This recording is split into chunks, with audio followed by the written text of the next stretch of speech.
E se eu te dissesse que uma das tribos perdidas de Israel pode ter cruzado oceanos e chegado até o coração do Brasil, muito antes da chegada dos portugueses? Parece teoria da conspiração? Talvez. Mas o que você vai ouvir hoje vai mexer com tudo o que você acredita sobre a origem dos povos indígenas brasileiros. Durante séculos, arqueólogos, historiadores e teólogos tentaram decifrar o paradeiro das chamadas 10 tribos perdidas de Israel. Esses grupos desapareceram misteriosamente da história após o exílio assírio, em 722 a.C., e até hoje, suas possíveis rotas de migração continuam sendo um dos maiores mistérios da humanidade. Mas e se uma dessas tribos tivesse vindo parar na América do Sul? Mais especificamente, na Amazônia? E se existirem vestígios, relatos históricos e até registros orais que apontam que os descendentes de Israel estão entre nós? Hoje, você vai conhecer a teoria de que uma dessas tribos pode ter se estabelecido em território brasileiro, e os indícios são mais fortes do que você imagina. Após o cativeiro assírio, as 10 tribos do Reino do Norte de Israel foram dispersas. Deixaram de ser mencionadas nos registros bíblicos de forma clara.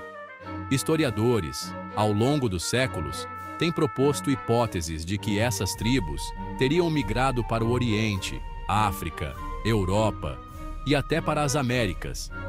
Relatos antigos falam de grupos que adotaram nomes diferentes, hábitos culturais distintos e se esconderam entre povos nativos para manter sua linhagem viva e protegida. Mas poucos imaginaram que o Brasil pudesse estar nessa rota.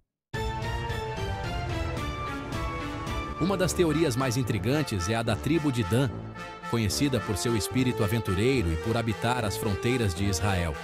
Segundo estudiosos, Dan era a tribo que mais navegava e explorava territórios distantes. Em textos apócrifos e relatos rabínicos antigos, há menções de que eles poderiam ter cruzado mares e se fixado longe do Oriente Médio.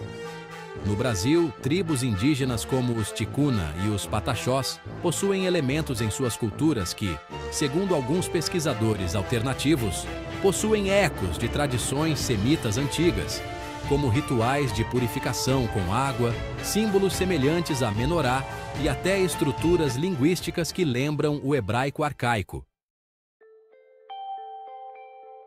Diversos relatos de jesuítas, no período colonial, mencionam indígenas que se referiam a um Deus único, criador de todas as coisas, o que intrigava profundamente os religiosos europeus. Esse conceito, monoteísta, destoava da maioria das crenças tribais da época.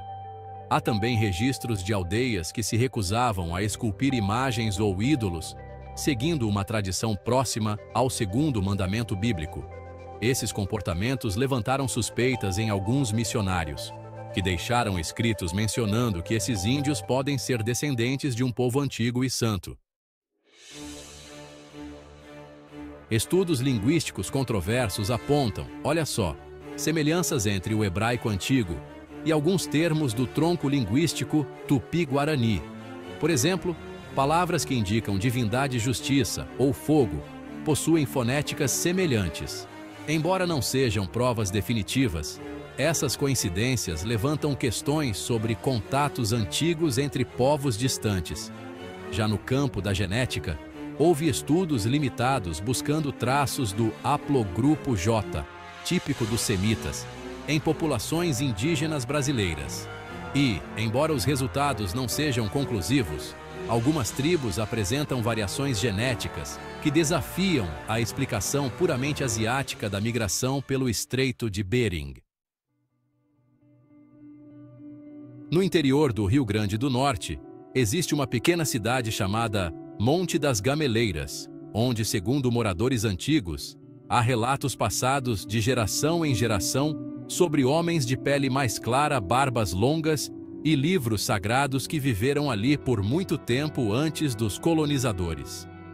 Alguns arqueólogos amadores encontraram símbolos gravados em pedras que lembram inscrições paleohebraicas. A autenticidade ainda é questionada, mas isso alimenta a teoria de que um grupo de imigrantes muito antigos possa ter vivido naquela região. Certas tradições místicas judaicas, como as do Zohar, mencionam que no fim dos tempos, as tribos perdidas ressurgiriam de lugares longínquos, do fim do mundo, onde foram escondidas por Deus. Curiosamente, muitos rabinos do século XVIII e XIX consideravam o Brasil como um dos cantos mais distantes da civilização conhecida na época, um possível fim do mundo. Essa conexão profética pode não ter valor científico direto, mas é usada como argumento teológico por judeus messiânicos que acreditam que parte das tribos de Israel realmente migrou para a América do Sul. É claro que essa teoria é cercada de ceticismo.